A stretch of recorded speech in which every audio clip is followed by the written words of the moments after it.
Hello all. So in last video we saw how can we change our fact load strategy from truncate insert to delete insert. Okay, and that was possible only because we started loading our staging tables incrementally. Let's have a quick recap of that, like what we did last time. So basically we changed one record in our employees table, which is there in the HR database OLTP system. That record we pulled incrementally in our staging table. So in staging table, only in st underscore employees, we have only one record, and remaining all staging tables were blank. Once we have that recording staging tables, we moved that to ODS, then dimension and fact, and finally at report level. And we created a simple report of that. Okay. Now we'll execute that same thing once again. So what I will do is instead of, so currently I have same record I will use, and I will modify this salary. Instead of 2400, I will change that to let's say 4800. So update and set salary equal to 4800. Okay, and as I said earlier, I have this updated on as 19th. Okay, so before running our entire flow, I just need to take care of one more thing.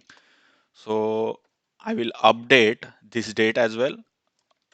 So it will be in data warehouse database. So let me go there, select star from.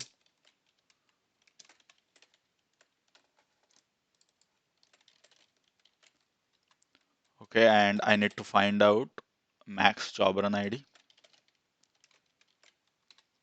which is 90, and I will update this set where job run ID equal to 90. And what I need to update, I need to update start date time. So I will change that to 2021 hyphen 02 hyphen 20th. I will keep today's date. Okay, so if I update this, okay, so if I run this guy, I should see 20th February. So instead of variable, I will use employees.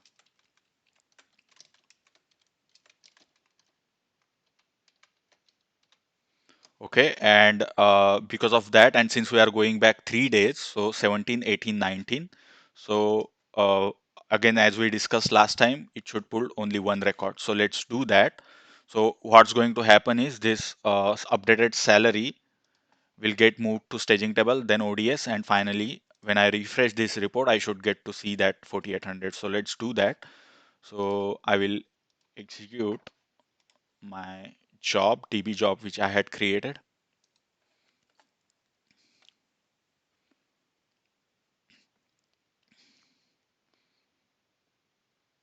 It won't take much time. Finished. And let me refresh my report now. 4800. Perfect. So this thing, the entire setup or whatever code we have written, that is working perfectly fine. Incremental load for current scenario or current business need. But one thing I need to tell you is it may not work for all the business needs. What I meant is, so let's open our ODS load. So currently our ODS load is insert update. So as you can see here, it's insert and update. So if there are existing records, it will update those records into ODS table. Okay. Now let's understand this query which we had written. So these all are left joins. Okay, why these all are left join we kept? Because these all are master tables. Okay, and only one st underscore employees is a driving table or transactional table. I should not say driving table, transactional table. So as per our current business requirement, only one table is transactional table, and remaining all table we are considering as master tables. So that's the reason we kept all remaining tables as a left join. Okay, but it may happen in some business need or some business scenario, you will have more than one transactional tables. Okay, so what will happen that time is you will have more than one driving tables. I mean, in current scenario, it's st underscore employee is the driving table. So if there are more than one transactional table, you cannot keep this left join. If you keep the left join, you may be missing some records. So instead, in that case, so let's assume the hypothetical scenario, like in current business need, even the department's table is a transactional table. It's not a master table. Consider this as a transactional table in current business need. So I will change this left join to normal join or inner join. Okay, and since I change that in insert clause or insert statement, I should do that in update statement as well. So I will go back here and will change this to inner join. All right, perfect. So now I have two transactional tables, employees and department. So these two combined are acting as my driving tables and remaining all are my master tables. Okay, so let's do one thing. Let's run our entire flow once again. So what I will do, I will go back here. So my currently the salary is 4800. I will change that to 0. Okay, it got changed to 0. One more thing I need to take care of is I need to find out the max job run ID, which is 91. Okay, and I need to update that. Where is do I have update SQL? I don't have. Okay, so let me write one.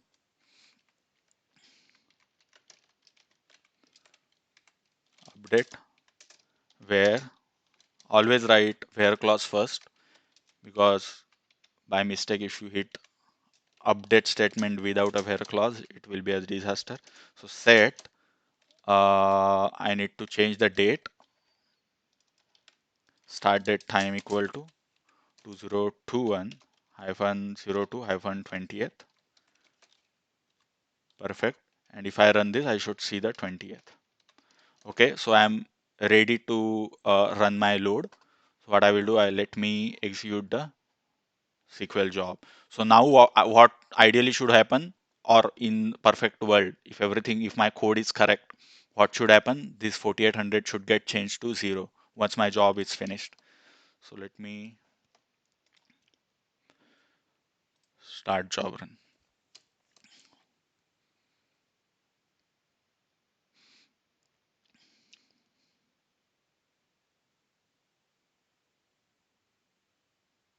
Done. Let me refresh. See, it did not change. It's not changing. Now why it's not changing? So let's go back.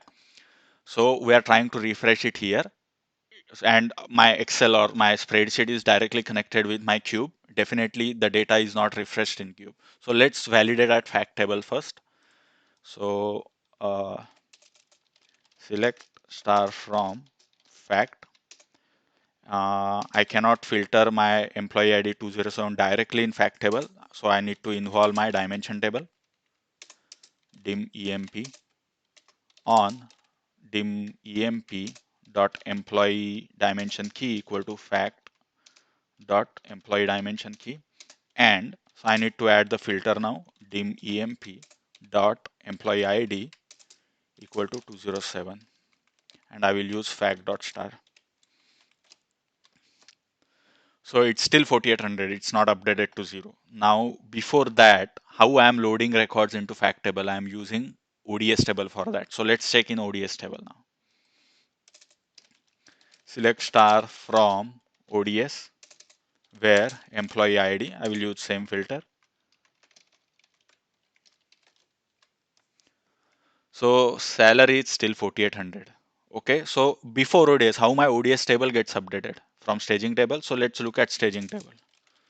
Select star from st underscore employees, and I will use same filter. Now in my staging table, it is 0. So something went wrong or gone wrong while loading the ODS table. Now let's find out. So what we did is we changed this. It was working fine earlier. What change we did? We changed this left join to inner join. Okay, and this is an existing record, so it will definitely not go into insert clause. It will definitely come in update clause.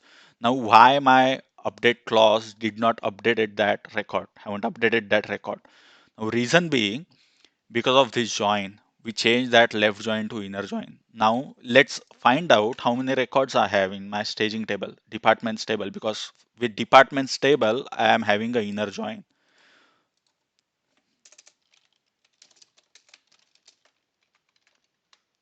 Zero records. Now, why I have zero records?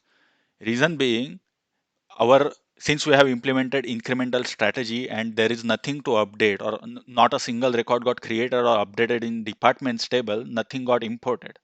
And since there was nothing got imported, my this join got failed. Okay, now this is a perfect real world scenario. It is possible there is a business need, you will have more than one transactional tables, and one of the table will not have the records which got created or updated, but that table's records, that table data is needed because of this inner join. Okay, so how can we overcome this situation? So what we can do is, let me go back. And so currently I am having only this one insert statement. Instead, what I can do is, what I will do, I will write if clause. If, so I will use this for my employees table. If this table name equals to employees, okay, then use this equal. L if, okay, I will write, I'll copy this guy again. I need to indent it. That's why it's crying. Okay. Now my other driving table is departments. Okay. And else, uh, what I will do is, um, yeah, okay. So else, I will keep this same SQL statement for time being. I will tell you why I'm writing that else again. So for time being, I will keep that this SQL, same SQL which I'm using for employees. Okay. And since our department table, let me indent it. Okay, so since our departments table is also a transactional table, but there are no records which got updated or inserted, so we cannot use this SQL as is. Okay, because if even if I use this, it will not fetch anything. So now, in order to satisfy this particular join, what I need to do is I need to find out those departments IDs for which I have employee ID record available. Okay, so now in this case, so let me go back. If I uh, run my staging table, so currently I have only, sorry, so currently I have only one record in my staging table. Okay, and that join is failing because this department ID is not there in the departments table. So whatever record I will get in my staging table of employees, okay, this is one of the transactional table. So whatever record I will get here, I need to find out corresponding records from departments table as well. Only then my join will work. My join will not fail. So for that, what we can do is, so let's say take the department ID, all right, and then use that value again, select star from departments or st underscore departments, where department ID in,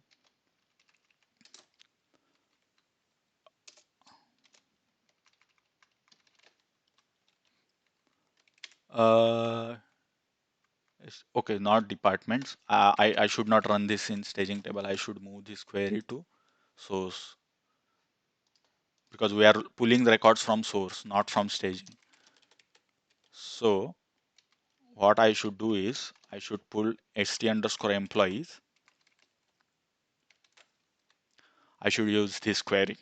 So what are employees I will pull incrementally, I should find out corresponding departments as well along with those employees. So I will use this query, or instead what I can do is I will modify this query. So since we are anyway we are hard coding this, right? So I don't need to give table name. That's fine. Even if I give table name, it will always come in here. And I will pull. So I will use here employees. When it is a departments table, I will pull first employees, pull records from EMP, LOI, employees. And what I need department ID from that employees table. And then I will use select star from departments in.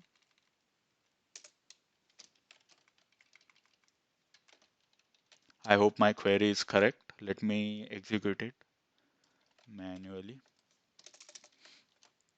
And what I will do, I will change this to, let me grab this, 2021, and I will change it to 20.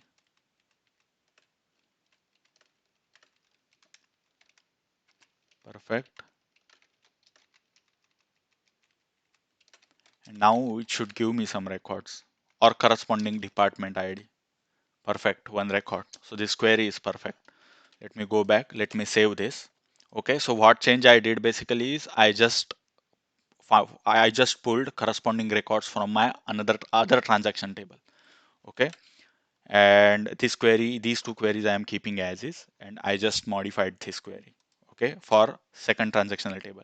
So let me save this, and now we'll run the entire flow. But before that, what I will do is, so let me check once again.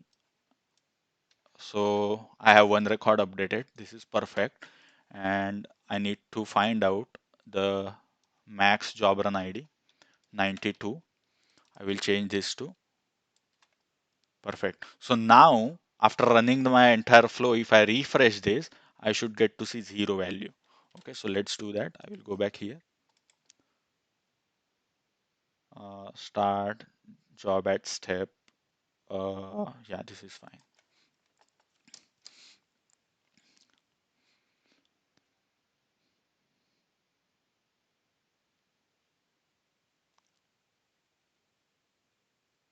Should not, yeah, it's finished. Now if I refresh my report, perfect.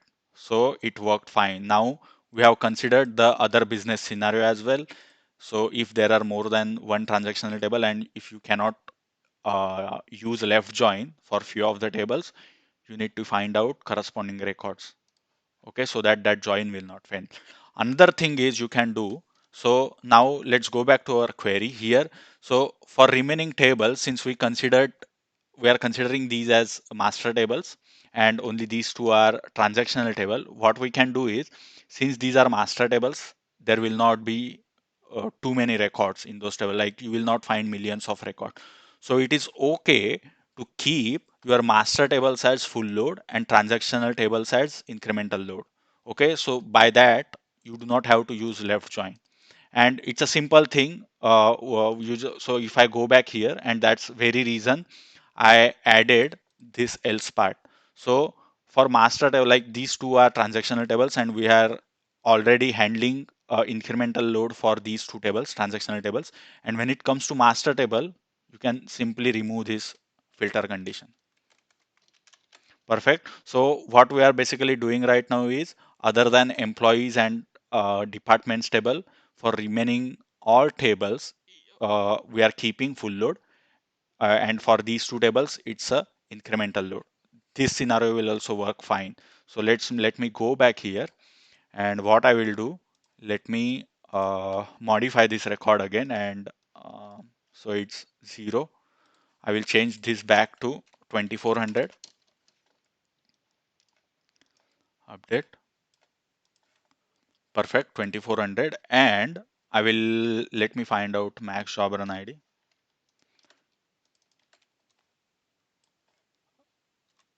Okay, now if I run this 28, this is perfect. So let me run this now.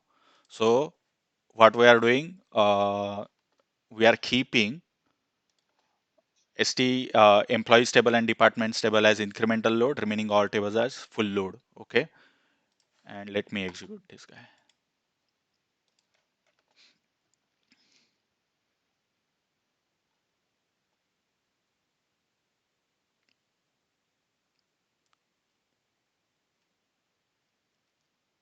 Perfect. And let me refresh it. I should get to see 2400. Perfect. Okay, so basically we have tested all the scenarios now from incremental load perspective. Thank you for watching this video.